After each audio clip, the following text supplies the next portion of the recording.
Assalamualaikum warahmatullahi wabarakatuh, and very good morning to all of you who are watching this video. So welcome to EPT briefing session for ELC 121 course. Right, so EPT stands for English Placement Test. Okay, so before we begin with this briefing session, I would like to extend my congratulations to all of you. So congratulations, because you guys are able to become the first semester student in UiTM, and to be able to enroll your studies in UiTM is a blessing, yeah. Alright, so congratulations to be able to be one of the students in University Teknologi Mara. Alright, so let's get to the point here today. Alright, so as you guys know, so this is your EPT briefing session. So inilah sesi briefing bagi EPT, English Placement Test. As you can see in the slide that I'm showing to you guys here, so there are 5 points here that you guys have to take note. Awak kena peka dengan 5 benda ni. So what you need to do, to be able to sit for this EPT test. Alright, before I begin with these 5 points in taking EPT, so I would like to introduce myself. So my name is Mr. Nazirul Mubin bin Muhammad Noor. I'm from the Academy of Language Studies, APB, Akademi Pengajian Bahasa, from UiTM Perak Branch, Sri Iskandar Campus. Alright, so later I'm going to inform you guys about how to reach me, my phone number, my email, if you have any inquiries about this EPT test, or you can just ask your ELC 121 lecturer who's teaching you this semester. Okay, let's not waste any more time. Let's go straight to 5 points that we have here on this slide. Alright, so I'm sure you guys must be wondering, how do you guys can register? Right, how can you guys register for this EPT test? Let's take a look at the first point. So as you can see here, this is the URL, yeah? This is the link that you will use, alright, to be able to access and register for EPT test. So the link is http://ePB-tech.com/eassessments/eptregistration.php. Alright, so you just can copy this link or type this link in your web browser, be it Google Chrome, Mozilla, Edge, Internet Explorer, whatever Internet Explorer, sorry, not Internet Explorer, whatever internet browser that you have. Just use this link, copy it down, and click enter. So you will navigate yourself to the EPT registration website. Okay, so this registration of EPT will begin from 16th to 24th March, daripada 16 hingga 24 Mac 2022. Alright, 16th to 24th March. Please take note of this date, ya. Tolong ambil peka dengan tarikh ini, tempoh tarikh ini. So you have 8 days to be able to register. That is for registration only. So what do you do after you have registered? We go to the second point, point 2. So after you have registered, what you need to do is you will be given an invoice. You will be given an invoice in your UiTM student email or your personal email. So this invoice you print out, or you save it in your smartphone or tablet. So preferably is you please print it out to leave out the hassle later at the bank. So after you have received the invoice, selepas awak dah terima invoice tu in your email, print it out, go to the nearest Bank Islam or whichever Bank Islam branch that is nearest to you, and show the invoice to the bank, and you have to pay for RM25 at the bank to be able to sit for our EPT, English Placement Test. Alright, so after you have paid, what do you need to do? Selepas dah bayar, nak buat apa? So we go to the third point. So after you have paid, the bank will give you receipt, receipt of payment, proof of payment, pembuktian bagi yang awak telah bayar untuk duduk EPT test ni. So you need to keep that receipt that you will receive from the bank Islam. Just keep in your storage, simpan. Okay, simpan, do not throw it away. And then what do you need to do after you have paid and kept the receipt? You will be able to take the test, EPT test. You will be able to take the EPT test. Awak dah boleh ambil EPT test. But when? Bila boleh ambil tu? I will explain later when can you take the EPT test. Alright? And after you have taken the EPT test, lepas dah ambil EPT test ni, what you need to do is you will be given a period of time. Alright, so you will need to wait where you will receive your EPT test results. Awak tunggu sehari dua, and you'll be given date, tarikh bila awak akan terima keputusan EPT ni.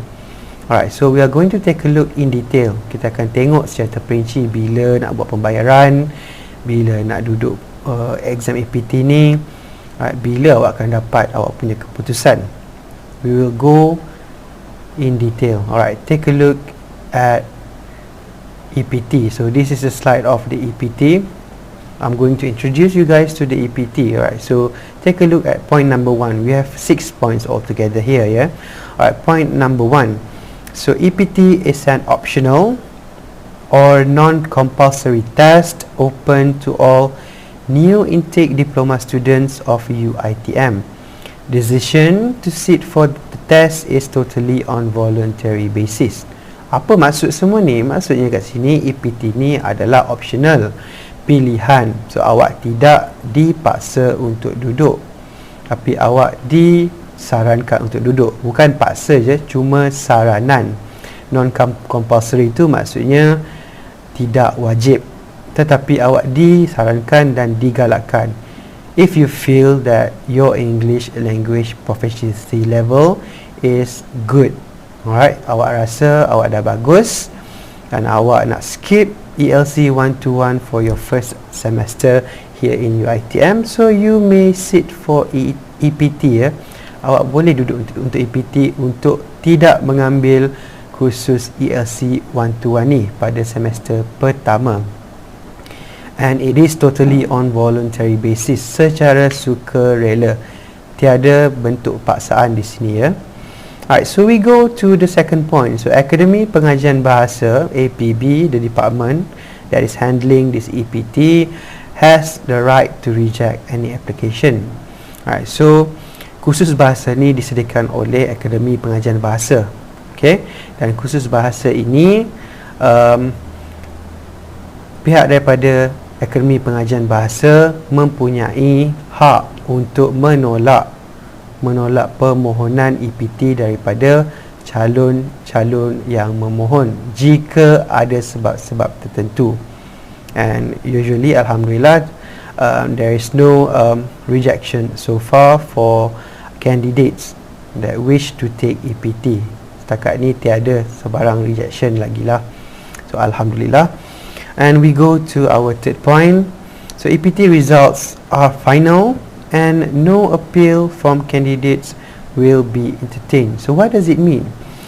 So what it means is when you receive the results after you have taken the EPT, so your results that you have in your hand, they are final and dia adalah muktamad and no appeal.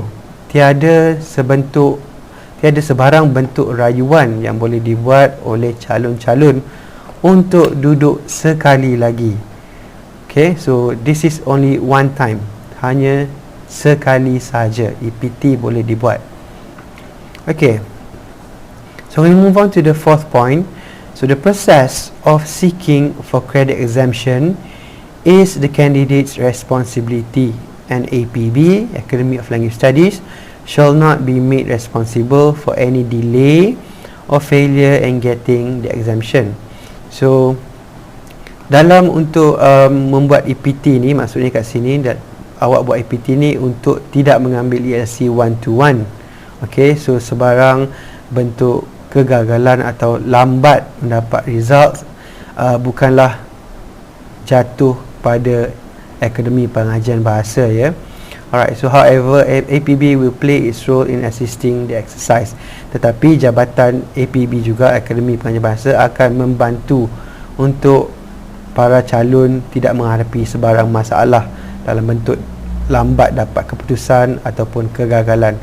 We will try our best to assist you in passing the EET. Kami akan membantu untuk calon-calon lulus EPT ni dengan jayanya. So you don't have to worry. Okay, so we move on to number 5. Candidates are allowed only one sitting for the EPT throughout the entire tenure as diploma students in UiTM. Okay, so maksudnya kat sini calon hanya boleh duduk sekali saja, just like what I've mentioned before. Alright, calon boleh duduk hanya sekali saja bagi ujian EPT ni. Alright, so we go to our 6th point.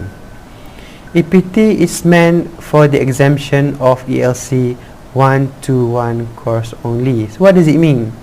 So EPT ni kita ambil, calon-calon ambil untuk, alright, untuk dapat exemption, maksudnya pengecualian daripada menduduki kursus bahasa Inggeris ELC 1-1. Itu adalah objektif utama calon-calon ataupun para pelajar semester pertama di UiTM mengambil kursus EPT adalah untuk, sekali lagi saya ulang, untuk tidak menduduki ataupun untuk tidak ada kursus bahasa Inggeris ELC 1-1. So kalau awak lepas EPT ni, awak tak perlu duduk ELC 1-1. But there is nothing wrong in enrolling in ELC 1-1. Tak ada salah pun masuk ELC 1-1. Alright, so masuk pun bagus, tak masuk pun bagus. It depends on you. So you can always learn something more about English, alright, when you sit for ELC 1-1, or just like what I mentioned just now, if you feel that your English language proficiency or skills, they are good already, so you just can skip. So that's it. Okay, so we go to the important dates. We're done with the 6 points. So we go to the important dates. So these dates, they are very important. Yeah, please take note, and you can screenshot this video, or you can just write down notes on your notepad. So the first one, so the registration date, waktu untuk mendaftar. So the registration date is from 16 to 24th March, daripada 16 hingga ke 24 March.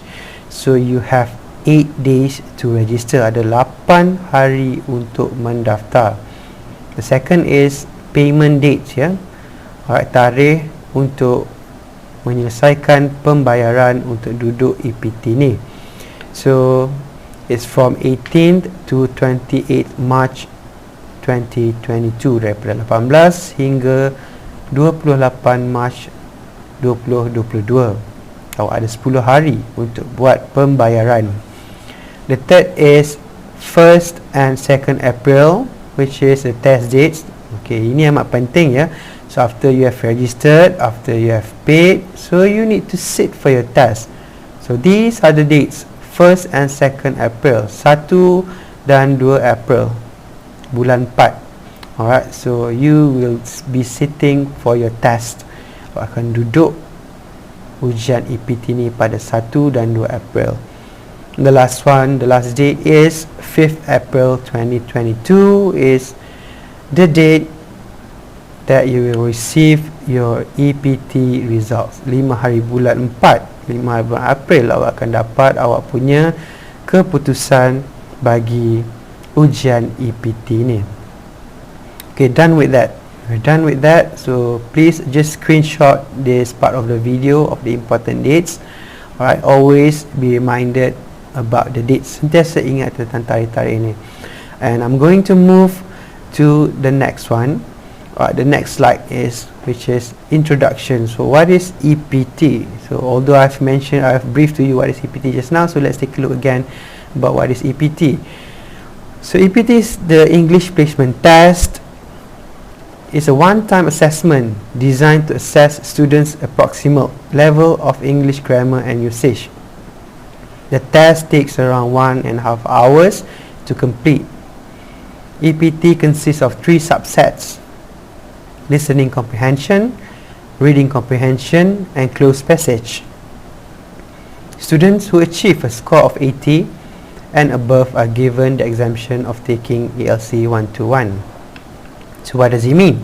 Apa maksud dia semua ni? Maksud dia kat sini dia tulis EPT ni hanya boleh diambil sekali, dan tujuan EPT ni untuk assess, maksud dia untuk memeriksa students approximate level of English. Alright, kita nak tengok kebolehan awak menggunakan bahasa Inggeris, alright, in grammar and English language usage. Grammar tu nahu, and usage adalah kebolehgunaan, ya. How far can you use your English language skills and proficiency? And ujian ni kita ada sejam 30 minit untuk siapkan dia. We have 1.5 hours to complete this EPT test. Dan EPT test ni juga kita categoriskan dia kepada 3 komponen. We have 3 components in EPT test. The first subset dia is listening comprehension, alright, kefahaman dalam mendengar. Second is reading comprehension, kefahaman dalam pembacaan. Kita nak test awak punya kefahaman dalam pembacaan. And closed passage, we are going to look into details about these 3 subsets here. The first one is listening comprehension, second one is reading comprehension, and the third one is closed passage. Di sinilah kita akan uji awak punya grammar dalam closed passage ni. Sekali lagi saya ulang, ya. Kita ada listening, mendengar, kefahaman semasa mendengar, reading comprehension, kefahaman semasa membaca, and closed passage berkenaan dengan grammar nahu awak.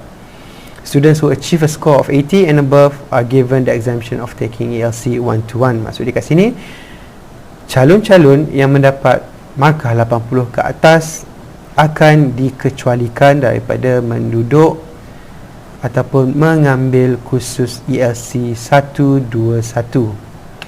Okay, simple as that. Alright, we'll move on to the next slide. So the next slide is about registration, ya, tentang pendaftaran. I repeat again.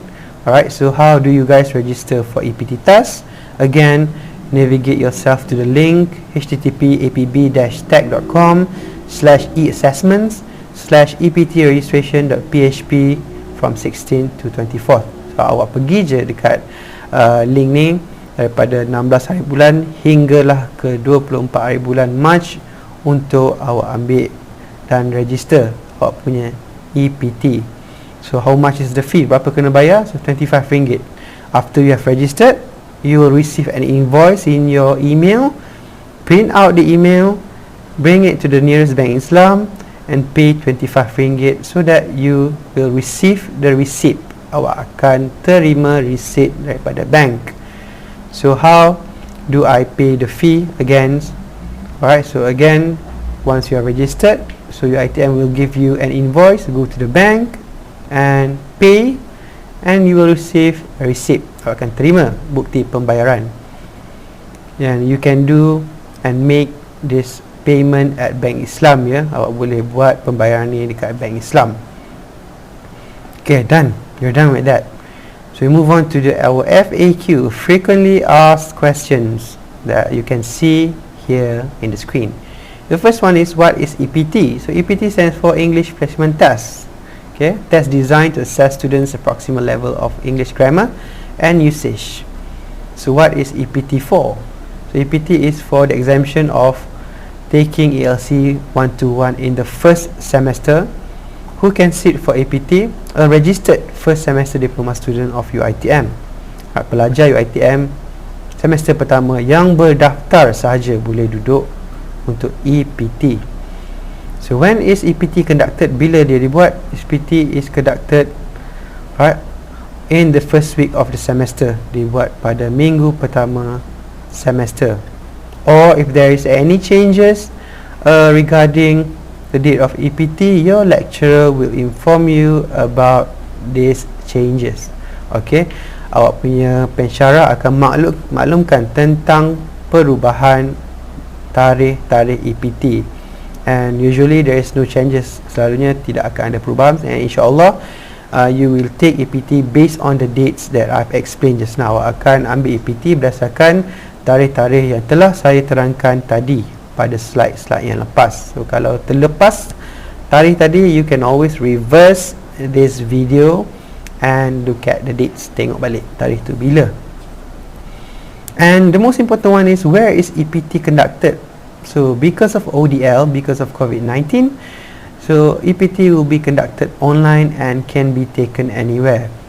Alright, boleh buat online, dekat mana saja awak nak buat EPT boleh, but you need to remember. So I would like to remind you guys, when you do this EPT test, please use your laptop or PC desktop, and you need to make sure that you have good internet connection. Tolong gunakan awak punya laptop ataupun PC desktop dan pastikan awak ada internet, alright, internet connection yang stabil dan bagus.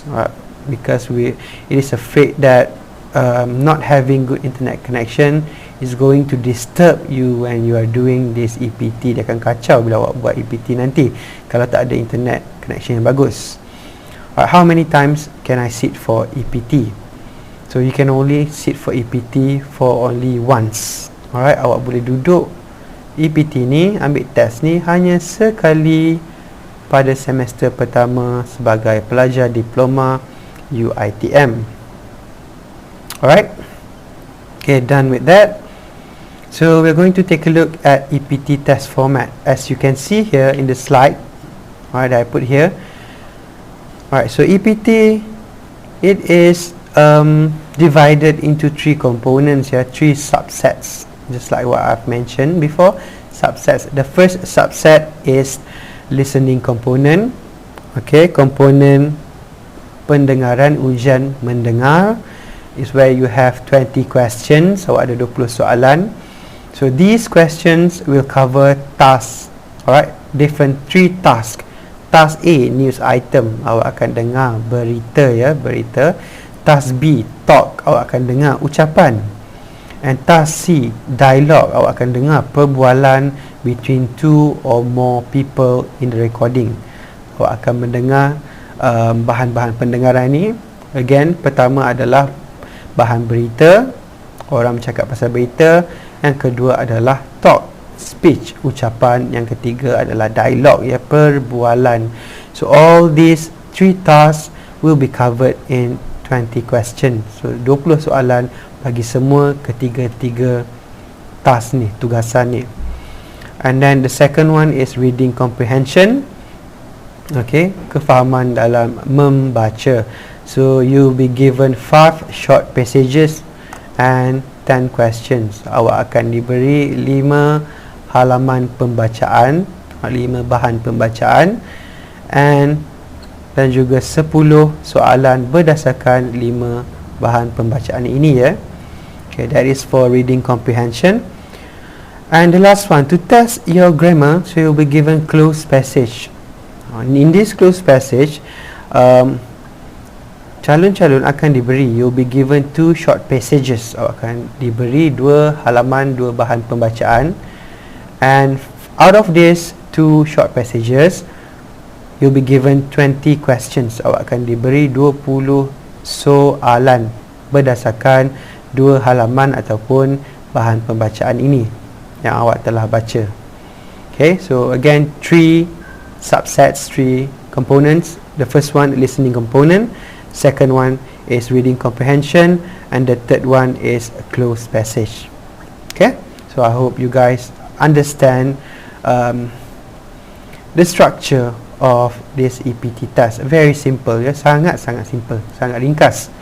Okay, the last one, the passing mark. So to qualify for exemption of ELC 121, you need to score a minimum grade of 80. Okay, untuk dikecualikan daripada mengambil kursus ELC 121 pada semester pertama, awak kena skor 80 dan ke atas. And if you're not able to get 80, which is grade A, you're not allowed to be exempted and have to attend ELC 121 course based on the timetable schedule prepared by the faculty. Kalau awak tak lepas EPT ni, awak diwajibkan untuk meneruskan dengan mengambil kursus ELC 121 pada semester pertama awak di UiTM. Again, there's nothing wrong in taking ELC 121, and there's nothing wrong as well in trying to take EPT in case you feel that your English language proficiency is good already and you wish to skip this course for this semester. There's nothing wrong with both of it. Okay, tak ada salah pun nak ambil ELC 121 pun boleh, kalau awak nak skip ELC 121 pun boleh, but you need to pass this EPT test. Awak kenalah lulus EPT ni. And as I've mentioned before, alright, so if you don't pass, you can always learn a lot of knowledge, alright, in enrolling ELC 121. Alright, boleh belajar banyak berkenaan dengan bahasa dengan mengambil kursus ELC 121 juga. Alright, so we're done with the briefing session. Alright, so if you have any question, you can always text me. So my phone number is 019 378 7749, 019 378 7749. And my name is Mr. Nazirul Mubin bin Muhammad Noor. I'm from the Academy of Language Studies, UiTM Perak Branch, Sri Iskandar Campus. Daripada kampus Sri Iskandar, ya, Akademi Pengajian Bahasa. So I hope that you guys are going to have a very enjoyable moment being UiTM students, and you guys are going to enjoy all of your courses. Semua kursus-kursus yang awak akan ambil UiTM ni semuanya menyeronokkan, dan saya harap awak akan berjaya, and good luck in your studies, and welcome to UiTM. So with that, thank you so much for attending this briefing session. Assalamualaikum warahmatullahi wabarakatuh, and all the best in your studies. Thank you.